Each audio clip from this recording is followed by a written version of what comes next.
le milieu in vivo de l'entreprise avec Océane.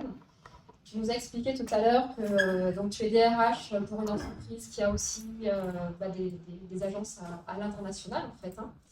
Est-ce que dans ton entreprise, vous avez des dispositifs d'accompagnement à la réintégration des salariés, des dispositifs spécifiques?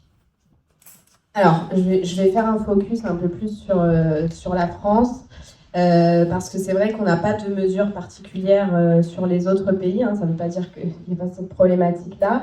Mais c'est vrai que les dispositifs qu'on a commencé à mettre en place en France sont applicables à l'échelle globale. Il y a des obligations qu'a l'employeur, évidemment, comme organiser une visite de reprise avec le médecin du travail pour tous les arrêts qui vont être supérieurs à 30 jours. Mais il n'y a pas que ça, il y a aussi, on a parlé de garder le lien pendant l'arrêt, c'est pour éviter justement l'isolement.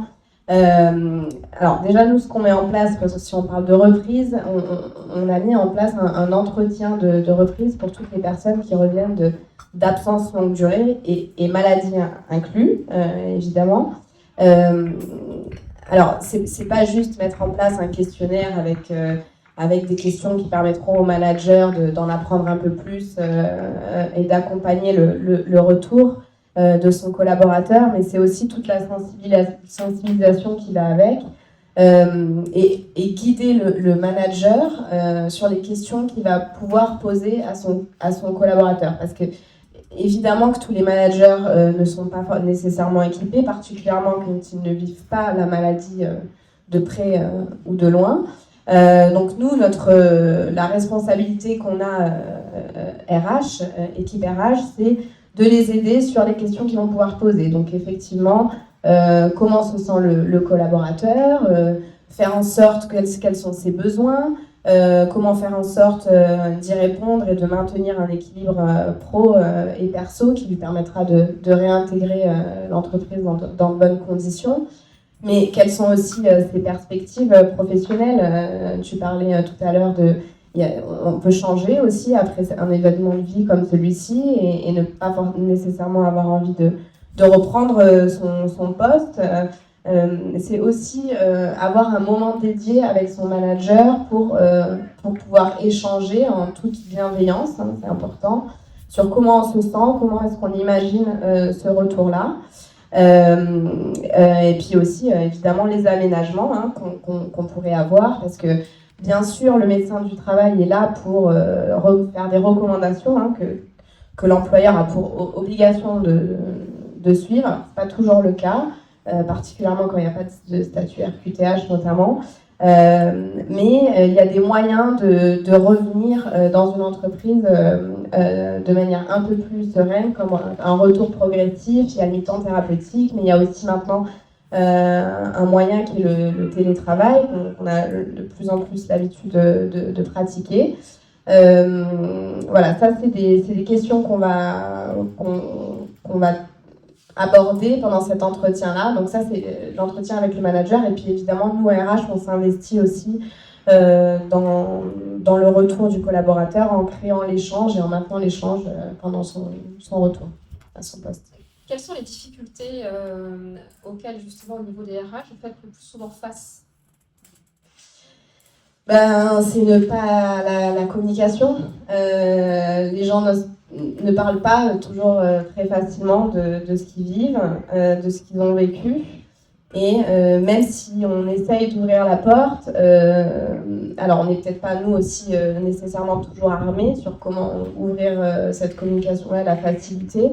Mais pour certaines personnes, c'est aussi pas évident d'aborder ces sujets-là. Parce que les managers ne sont pas formés, les équipes ne sont pas formées. Donc ça, c'est une des plus grandes difficultés qu'on rencontre. Et quand c'est le dirigeant lui-même qui est touché, comment ça se passe? Alors, je ne l'ai pas vécu personnellement, mais je pense que alors, il y a d'autres challenges auxquels doivent certainement faire face les dirigeants. C'est déjà le souci de paraître peut-être faible, puisqu'ils sont là pour diriger l'entreprise. le manque d'accompagnement aussi, parce qu'on parle des collaborateurs et des salariés qui ont effectivement un service RH qui est là et un peu plus dimensionné pour les accompagner. Je suppose que pour les dirigeants, l'isolement peut être encore même plus important parce qu'ils ne vont pas avoir cette facilité de dialogue avec, ou de confidentialité avec les équipes RH. Oui, c'est difficile de trouver un soutien de proximité quand on est dirigeant. C'est ça. Et puis après, il y a toute la notion de responsabilité autour de l'entreprise, la prérogative de déléguer. Est-ce que le départ a été organisé? Est-ce que qu'est-ce qui s'est passé pendant l'absence? Est-ce que le dirigeant s'autorise aussi à accepter que certains sujets soient gérés par d'autres personnes de son équipe de top management? Il y a tout ça qui se joue en plus. Alors, c'est les dirigeants et les top managers en général. Et la notion de handicap invisible, comment est-ce qu'elle est abordée dans l'entreprise? Alors, il y a des semaines qui sont organisées, la semaine de la CEP, qui fait un focus, c'est la semaine européenne pour le handicap, j'ai plus les termes exacts, mais c'est des semaines qui permettent de sensibiliser sur le handicap, sur toutes les formes de handicap, et notamment l'handicap visible. Alors, nous, dans notre entreprise, tous les ans, on fait de la sensibilisation pendant cette semaine-là. Et on a été formé, toute l'équipe RH a été formée par une entreprise adaptée sur le handicap, toutes les formes de handicap, dont les handicaps visibles. Donc, on a des référents handicap qui ont été identifiés dans l'entreprise. Alors, on a des moyens de communication qui sont les outils internes, les diffusions de vidéos. Déjà, c'est la sensibilisation, quels peuvent être les différents types de handicap invisibles pour inciter les personnes qui sont touchées par ces handicaps-là à le faire savoir et pour être accompagnées et qu'il y ait des aménagements. C'est pas toujours évident. Il y a plein... Alors, dans mon entreprise à moi, on est dans le monde de la tech, il y a énormément de handicaps invisibles. Des gens qui sont dans le spectre, par exemple, et qui ne veulent pas s'identifier. C'est le mot handicap qui fait peur. Et c'est pour ça qu'on essaye de réorienter sur... c'est une situation d'handicap. En fonction de l'aménagement qu'il y aura, on ne se sentira plus nécessairement en situation de handicap. Donc, c'est pas être handicapé, c'est